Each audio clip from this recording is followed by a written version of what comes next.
Are you interested in women? Drop a hot 16, ain't shit sweet.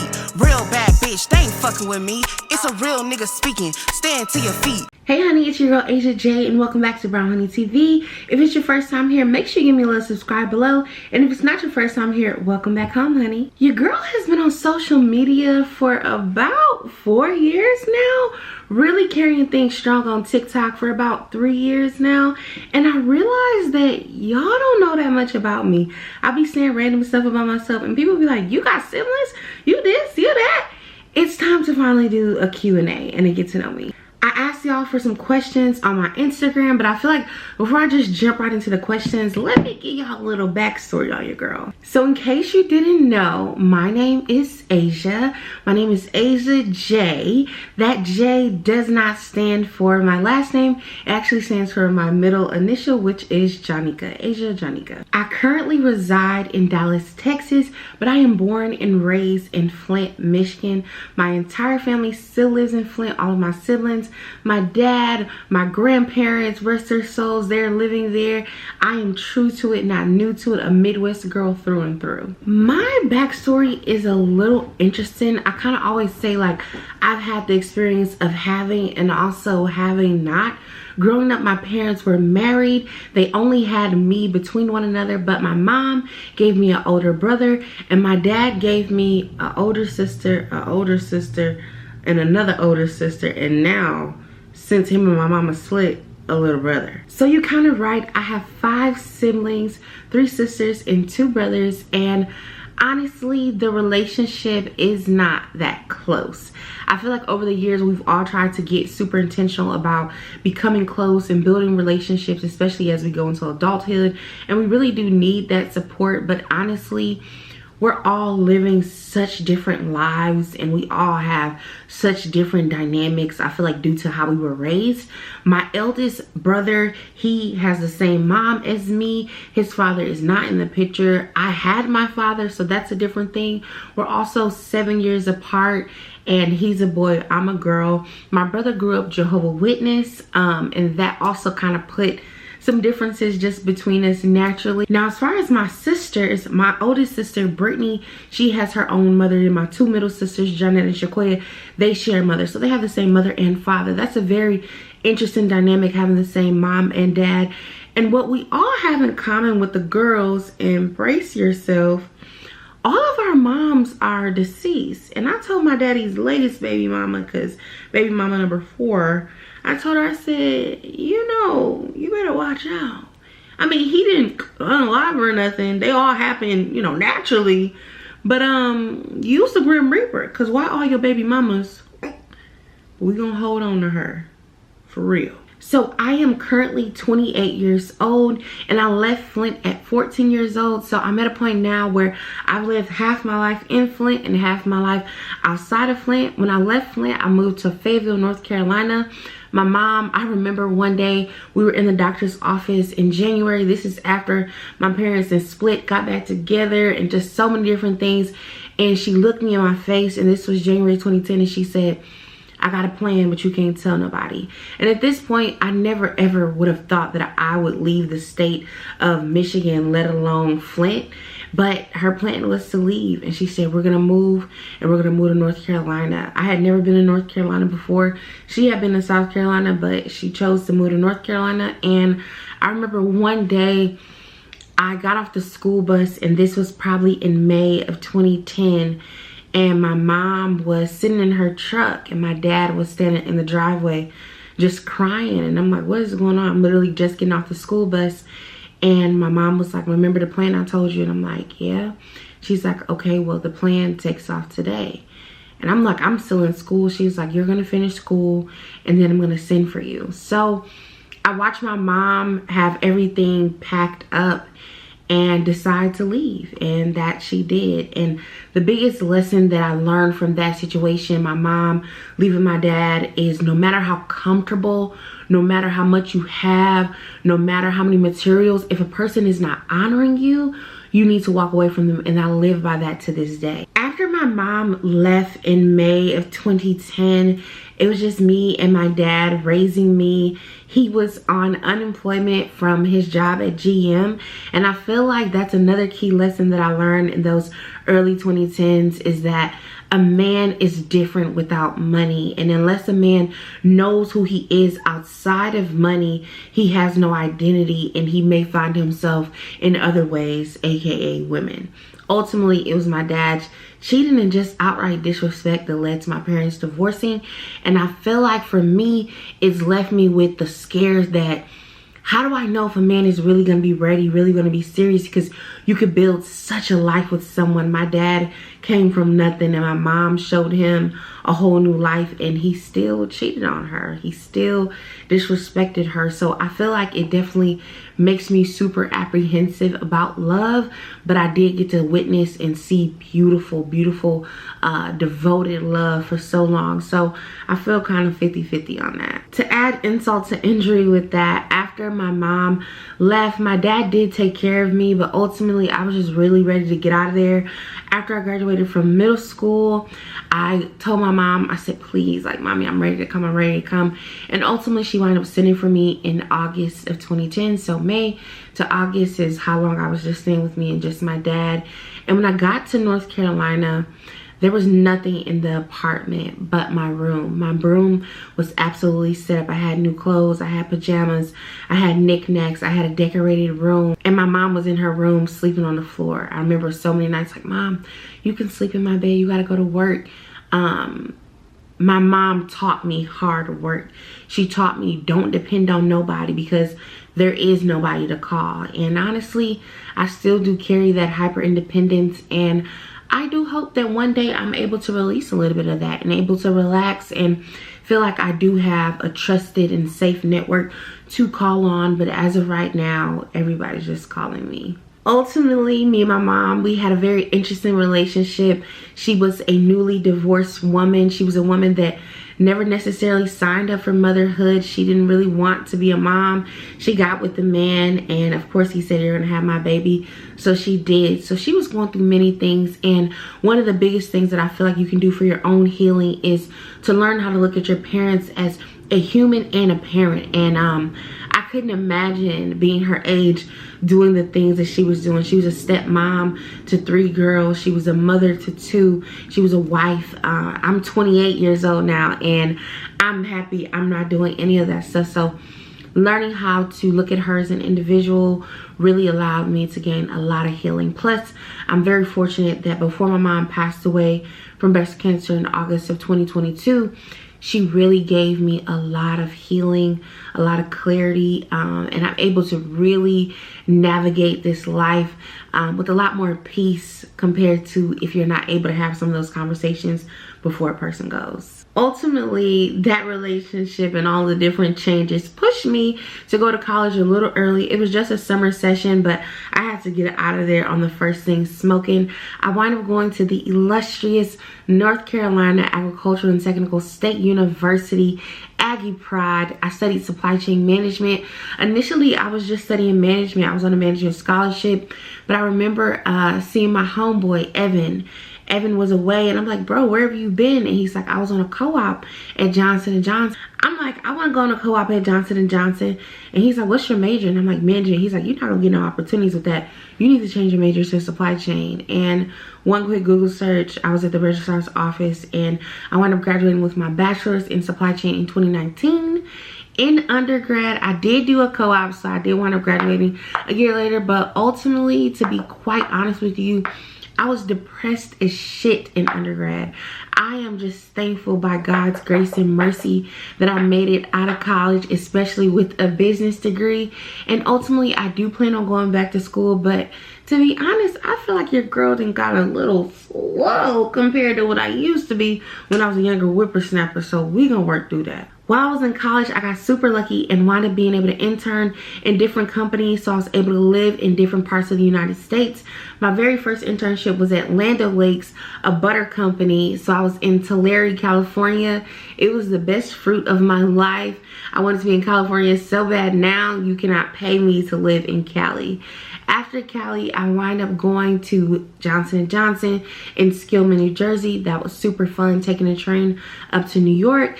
After after Johnson & Johnson, I went to Amazon and I interned in Dallas. That's how I discovered Dallas. After that, I wound up going to Seattle for an internship, working for a company that I actually currently work for today. I've been working there the last 5 years. I know a lot of people think I'm a full-time content creator, but no, baby girl goes to work. I get up and go to work every single day. I don't know why people think I'm a full-time content creator. I don't feel like my page or my content even frequency gives that I do this full time, but I guess I appreciate it. Okay, now that I've blabbed enough and I feel like you've really got the rundown on who I am and the basis of my character, let's get into some of these questions. Some of them are a little spicy and then some of them are just general get to know me. So let's get into it. How do you get over being shy when you're about to do the deed? So I don't think this is specific to me. Maybe this is just advice, but I personally feel like, you know, when you are laying down doing the hokey pokey with somebody, it should be mutually beneficial. So you should have some type of conversation on what your expectations are, what you're looking to do, what you're not willing to do. I definitely have some things that I just absolutely don't do, so I'll make sure I communicate those. You really shouldn't be laying down unless it's going to be a mutually beneficial experience. And don't get me wrong, I wish I could just do the, oh, I like you and, you know, we're passionate and we've built that up, but that's not how everybody rolls and everybody doesn't just know what they're doing. So I would say to get over being shy, maybe just talk to the person about what type of experience y'all plan to have. Biggie or Tupac? Oh, honestly, I love them both, but that Tupac, I heard it's the bomb and you got it going on. Give me some of your thug passion, baby. You got me dripping wet from the way you make me sweat. Honestly, Tupac really got it from me. I'm gonna have to pick Tupac. Ideal dream vacation. I feel like I am just now really getting exposed to so many other parts of the world and parts of the country to see, but I am a beach girl. I'm a destination, relax, sit on a resort, get a little drink. So I would have to say maybe Maldives. Favorite go-to weight loss meal? I wouldn't necessarily say this is a weight loss meal, but I just prioritize vegetables and proteins. I love chopping up some chicken strips, chopping up some peppers and onions, cooking those down, putting a little garlic paste and a little sugar-free barbecue sauce in the middle of the pot, mixing that all together. Some basmati rice. That is one of my favorite meals. I don't think that's really weight loss friendly, but it is a good meal. Favorite go-to weight loss snack? I love the Quest protein little cheese crackers. They're so good. They're like 10 grams of protein per pack. They're tasty, so I highly recommend those. Short-term goals. Really something that's a priority for me right now is like, I need to get my merch off the ground. I have so many like sayings that are so custom to me and just so many ideas, but I'm really struggling with brand identity and figuring out what do I really want Brown Honey, the brand, to represent. And I'm really struggling to the point that I'm just scared of not doing anything. So that's my first short-term goal, is to get my merch off the ground and eventually get into cosmetics, because I am super passionate about beauty. So I'm going to get into that. And I want to say that's more of a short-term one. And then I would also say one of my short-term goals is to take a solo trip. I've never been anywhere solo, so take a solo trip. Favorite artists musically. So if you did not know this about me, I am a music head. I go to concerts constantly. I'm literally going to 20. I have bought 20 concert tickets this year so far. One of my favorite artists, and honestly, I know we're not supposed to separate the art from the music, but he just makes good music, and I wish him well, especially on his mental and, you know, health. But Chris Brown is one of my favorite artists. Beyond Chris Brown, I love Eric Bellinger. He's absolutely amazing. I'm an R&B girly through and through, so I love the men singing and crying out on the track. I'm more of an old school soul. I listen to a lot of older songs. I literally just was crying to tracks with my tears. So I love music from all different genres, but those are my kind of top two right now. Do you watch sports? I do watch sports. I actually love attending sporting events, baseball, softball, soccer, of course, football, basketball. I've been to a couple Mav game in Seattle. I will go to a couple Seahawks games, but I need to go to a Dallas Wings games. But yes, I do watch sports. I love watching live sports. I'm a person that will kind of do anything, but my favorite sport is definitely football. And I think my favorite sport became football after I was in marching band. In high school, I played the clarinet, so every Friday night lights, I was watching football. So of course, after time marching in a band for 3 years, you pick up on the sport and you know what's going on. Plus the hoes like that. So somebody said age, location, what did you see yourself doing when you were younger, and your family background. So I gave my family background earlier. I'm 28, I'm in Dallas. And when I was a child, I just knew I was going to be a lawyer. I've actually recently been thinking about like the idea of really going to law school. I don't think right now my life is in a space that I would be willing to pause and really put a lot to the side to go to law school, but it is still kind of a desire of my heart. I was joking, say like, I hope my husband's like, babe, go to law school. You want to go to law school? Go to law school. So let's cross our fingers that maybe one day I'll go. What do you do for a living? So if you catch me on a funny day, I'll tell you I work at a call center, but what I actually do, I am a procurement manager. So I help 2 different business groups at my company purchase indirect spend. So that's purchases that don't actually go into the makeup of a product. And like I said, I've been at this company for 5 years, and I've been doing this specifically for 2 years. Prior to that, I was an operations program manager supporting some devices and policy stuff. What are you looking forward to for the next 6 months? So that's a great question because it is the month of June. I'm going to Miami. I'm really looking forward to that. I'm going to Miami in July. I'm going to my 10-year high school reunion in October. Oh my God. I'm actually helping plan the reunion. I was senior class vice president, so honestly really looking forward to it. I don't know what it's going to be like as far as who's going to show up, who's not going to show up. I went to a pretty mixed high school in Fayetteville. I went to Pine Forest High School, so it is going to be interesting. I'm curious to know what I'm going to look like in October, in 6 months, in December. I'm going to Cancun to swim thick in November, and that honestly was one of my wake-up call moments. I was super appreciative to be at Swim Thick and be around, you know, individuals that look like myself and that I felt super comfortable with. However, you know, just like I had my own struggles, I saw many women, many beautiful women have their own struggles. And it really just made me think about like the fact that we're not even really fully enjoying our vacation because we have to be in the confinements of our body. So I am excited to go and just see what I'm looking like and just how it is navigating that trip that I've done before in a smaller body. Were you depressed after weight loss surgery? I'm 2 weeks out and I feel down. I was not depressed 2 weeks after weight loss surgery or after weight loss surgery. I feel like maybe I did go through a little spell where I had some concerns, but that was more so just because I was healing and things were changing. Like I just recently said in a video that initially you're only going to be able to eat maybe a couple bites of food. Then at some point you realize, you look up and you're like, I ate a small saucer of food. What is going on? And it makes you a little nervous. But I didn't feel depressed. I feel like, you know, you can feel a little overwhelmed. You can feel a little too consumed with the scale pretty soon. But I wouldn't say I felt depressed. I get this question a lot. What's your plan for your clothes once they no longer fit? So I will be selling a lot of my clothes. I did create a Depop. I need to actually like put some stuff on there, and I've been going through my clothes lately because I'm like, yo, I just got too many things.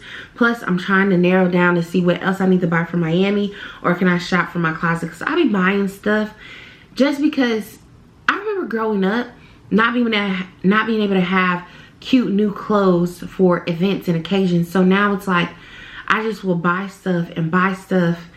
And not like a bunch at once, but I'll look at the clearance, you know, look at my favorite stores and buy stuff just to have it, so that just in case I needed something new for some event, I'll be able to have it, just because I've never been able to, you know, run to the stores and go get it. So I already had to have it and order it online. So I have a bunch of things that I've never been able to wear before with the tags on it. So I'm going through those too, but I will be selling them. But for right now, I'm enjoying letting clothes fit on me in a different way that they've never fit before. Why did you decide to lose the weight? Great question. In October, I was 538 pounds. I was still very much so grieving the loss of my mother. I was not taking care of myself by any way, you know. I had the swim thick experience that really kind of, you know, made me feel a lot. And then ultimately, you know, I was dealing with someone kind of, and I got some feedback from them that really, you know, impacted me. And I had never been in a position before where a man could hurt my feelings about my weight, because no man has never had that power over me. But this man, he has a little bit of influence, and he said something that made me want to make him eat his words. And while I had already been thinking about weight loss, that was September. I didn't really start really getting serious until October. And it was after having a scare in the middle of the night. I woke up, you know, throwing up, wheezing, just feeling, you know, horrible. And I just said, oh my God, like, do you want to die? Because that's how it felt. It felt like I wanted to die because I was not taking care of myself, and I knew that that wasn't my truth. So I started working on it. Are you single? Baby, single as a Pringle, okay? Waiting for somebody to pick me up and put some dip on their chip. What is something about you that surprises people?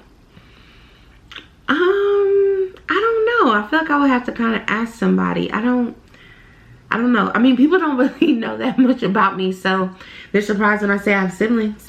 What's your skincare routine? So I get asked that question a lot. I do not have a skincare routine. I only wash my face with CeraVe in the shower. I think it's just genetics. I don't think that there's some magic sauce over here. I think it's just genetics, honestly. What do you miss the most about your mommy?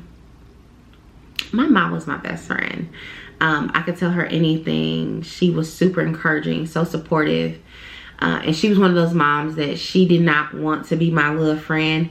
And eventually, you know, after you just get a little bit older, it kind of comes naturally to, you know, develop that friendship with your parent. But I miss her presence, her energy, her laughter. We were supposed to be living in the same city. My mom was living in Dallas when she passed away. So I was a couple months behind her getting here. And I'm super sad that we never got that opportunity to live together or live in the same city, because I could not live with that crazy lady. But I just miss everything about her. I miss her support. I missed her tacos. She was so good at making tacos, y'all. What are you most proud of? Honestly, as a first generation college student, I am significantly proud that I went to college and I finished college. And that's why now it's so important to me to, you know, really feed back into the kids that are in my family and motivate them and encourage them and show them what college can do. I know that their parents are going to need them to do something, and they're going to need themselves to do something too. Somebody said, love your fashion. How tall are you? I'm 5'8". I'm a stally-wally, and I actually am really loving how now that I'm losing weight, it's making me look taller. I love that for me. Where do you find confidence to be comfortable in the skin you're in? I lack confidence. So this is something about confidence. Confidence is directly tied to worthiness. You know, I've always deemed myself as worthy. I've always deemed myself as enough. So because I was enough, because I was worthy, I had no choice but to be confident. My confidence shows how much I feel worthy of good things, of a good life, of good experiences. So I think you have to start there with deeming yourself worthy, and then you will naturally exude the confidence. Do you want to get married or have kids one day? So I 100% would like to be a wife. And I believe definitely I would like to be a mother. However, when it comes to motherhood, I feel like you should not become a mother unless you are 100% okay with potentially being a single mom. And I have not made peace with that. You can be a single mom through many avenues. Anything could happen. But I feel like you truly should not have a child unless you're 100% ready to be 100% selfless and potentially maybe raise a child on your own. And also, something else that I know it's a little uncomfortable to talk about, but it's the reality of bringing a child into this world. We think of parenting, and yes, we know it doesn't just end at 18, but there's a graduated level of independence that comes with having a child that is able to grow a certain way. And what if your child isn't? Are you ready for that as well? And I have to honestly admit that there are multiple aspects of motherhood that I still need to make peace with before I was able to make that decision fully. But it is definitely something that is a desire of my heart. I just want it to be a conscious choice that I make. And I would be lying if I said that I'm a little intimidated about becoming a mommy without having a mommy. Me and my mom talked about many things, and she gave me many lessons, but we didn't really get to the full on how do I navigate motherhood. And currently, I don't have a woman in my life that even mimics a maternal role as my mom, you know, was and forever, you know, eternally is to me. But I think that that's an area that I'll need to intentionally fill before I have children. Was therapy a part of your weight loss journey? So I did have to do a psych evaluation, but I was not in therapy throughout my time leading up to surgery. I wish I was consistently in therapy. I did a couple sessions here and there as needed because there was a lot of anxiety around anesthesia and so forth. So I had a couple sporadic sessions, but nothing consistent. Now I am in therapy, not just weight loss surgery related, but just life in general, because I am in a space where I am finally ready to do a little bit of life work. I can definitely admit that it ebbs and flows. Sometimes you want to work on yourself and you want to really heal, and other times you don't. You just want to get through the day to day. Are you interested in women? So this question is so funny. So I'm going to start by saying that my sexuality is something that I am still learning. You know, I'm still learning this about myself. I'm learning to the extent in which I like women. I feel like it can show up in many different ways. I don't necessarily see myself in a relationship with a woman. I just don't feel like the dynamic that I want for myself when it comes to a partner can stand in a women-on-women relationship. But women are beautiful. I'm seeing so many women have beautiful lives together as parents and so many other things. So it's not something that I'm closed-minded to. I feel like it's something that I still need to work out and discover about myself. I'll be transparent and say, trigger warning, that I feel like I struggle with this because the way in which I was introduced to liking women was not an ideal way. And because of that, the trauma associated with that, I feel like I kind of resent pursuing women the way I would want to. So it's definitely still some things to be worked out. But to answer it shortly, yes, I like women. Have you accepted Jesus as your Lord and Savior? Absolutely. What's interesting about that is growing up, my family was not super religious. My mom grew up Jehovah's Witness. When she had my brother at 14 years old, she was removed from the Kingdom Hall. And my brother, obviously grandma's baby, he wound up growing up Jehovah's Witness, and he still is a Jehovah's Witness to this day, and he actively practices the faith. That ultimately put a bit of a strain on my relationship with me and my maternal grandmother because I was not interested in becoming a Jehovah's Witness, and ultimately I led myself to God.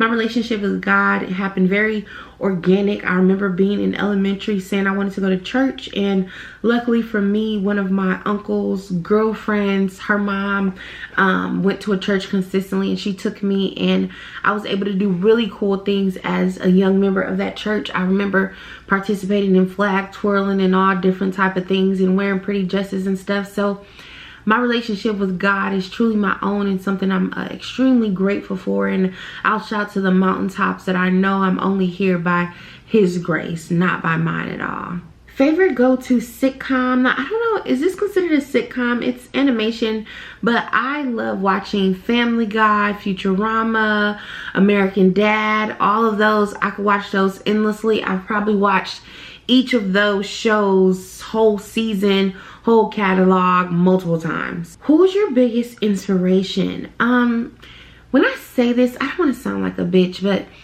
I've always marched to the beat of my own drum. I've always been a person that never was following the crowds, and I've never been able to participate in group thought. So unfortunately for me, that means it kind of blocked out my ability to idolize a bit. I do have some women that I absolutely admire, but I can't necessarily say that I have any woman that is my biggest inspiration, or any person. What's something only a few people know about you? Probably that I'm super emotional. I'm a super logical person, but when I need to release, I just go ahead and release. So yeah, I'm a crier. I cry, I free myself. I cry in church probably every Sunday. It's so freeing, it's so healing for me to just release all of the weight of the world that I've been carrying. So probably only a few people know that I'm a crier. I'm a crybaby. How did you learn how to do your makeup? I need to learn. So first and foremost, boo, I have a makeup tutorial on my channel teaching you step by step how to do my makeup and all of the products, so make sure you check that out. But honestly, I just learned by practicing. I would see different videos here and there, and I just did it. You kind of just gotta start practicing and be slow. Take your time, but if you watch my tutorial, I promise you your skills will elevate. Child, at a point in time, I remember I was just wearing lipstick, wasn't wearing any other type of makeup. Now I do the whole shebang every time. Ain't no light beat. I gotta go full or nothing. Before weight loss surgery, did you do any other type of content? Would you ever make any more? So I know that weight loss surgery is kind of the primary focus of my content, but it's because it's the primary focus of my life. I've never been a niche girl. I've never been Asia plus size fashion, just like now I'm not Asia do I know switch. I've always liked to be out of the box so that I could kind of move freely and do what I want. I know naturally you get placed in boxes once you're creating a certain type of content, especially consistently. But I still did fashion just like I do fashion now. My opinions, my thoughts, plus size thoughts. A little bit of food here and there. So I still do everything that I was doing before. I just feel like, obviously with weight loss being at the forefront of my life right now, I'm just talking about it way more. How bad do you plan on popping out and showing niggas? Ugh. You know what's so funny is, of course, everybody, you know, give me the warning like, yeah, you know, it's gonna be people that you dealt with or that you didn't deal with that's gonna be telling you, This is my thing. Ultimately for me, I'm an ego-driven person. I love my ego being stroked, but I really hope nobody embarrasses themselves, because while attraction is absolutely 1,000,000% important, and I'm not denying that, I feel like if you know me as a person, like you really know me, you know Asia J, and you didn't really like me until I lost weight, I really just can't get over that too easily. I can't just be like, oh, you know, it's okay. I can't really just get over that too easy. So for me, I don't plan on shitting on nobody, but I do plan on popping my shit real big. Are you dating? When was your last relationship? So I'm currently kind of dating, just talking, honestly, getting to know men, whatever that means. But my last relationship was 10 years ago. I've been single for a smooth 10 years. Don't recommend. I could have been in multiple relationships, don't get me wrong, but they would have been some bullshit, and I didn't just want to be with nobody just to have somebody. Do you have to work out as much as you do to see the benefit of your surgery, or is working out a new routine you made a habit because it's the best thing for any and everybody, or both? So, and then they also said, and what surgery did you have? And knowing what you know now, would you have the surgery again over in a heartbeat? So first and foremost, I work out because it is, I feel like, necessary just for daily living. I started a daily movement group where I just encourage people to move for at least 30 minutes a day. It's about over 500 people in this group. So if you want to join, it's actually linked in my bio, so you can just join on your own. It's on Telegram. But for me, I wanted to work out post weight loss surgery because I know that loose skin is absolutely inevitable, but I wanted to do my best to contribute to my muscle mass underneath the skin, so that when I do get it removed, it's at least something underneath there. It also feels good to just take care of yourself. And knowing what I know now, 3 months post-op from having surgery, I absolutely would do it again. I can definitely say everyone's like, oh, I wish I would have done it sooner. I kind of do wish I would have done this sooner, but honestly, I really wasn't ready. And I probably wouldn't have had the surgery that I did choose to have, which is the duodenal switch. This has only a 6% weight regain, and that was super important to me to be one and done. I did not want to get a surgery and then look up and be needing another surgery again. Last question. During your weight loss journey before surgery, how did you stay motivated? So for me, a part of really getting ready for weight loss surgery was building discipline. I did not have any discipline. I was doing whatever I wanted to do whenever I wanted to do it. I was not practicing self-control. So I focused on those things before I focused solely just on losing weight. I really had to be honest with myself about my habits and the things that I really needed to work on, because you can't improve from lies. You can't improve from falsehoods. So that's the first thing I would say, is just be honest with yourself so that you can actually come up with a game plan that's feasible, that's realistic to changing your life. Honey, that's all the questions I got. I hope you feel like you know me a bit more. If you have any other questions that you want to know about your girl, drop them in my comments below. Until next time, bye honey. Look me in my eyes when you speak to me. Real boss bitch, got my own shit. Love a nigga dick, but that's about it. Brown skin honey, reppin' murder mid. Fam on my back, I ain't losing for shit. First, not the last, to be this lit. Fuck the moolah, if it can't be split. Next up, get used to it. When you hear brown honey, you know it's me, bitch.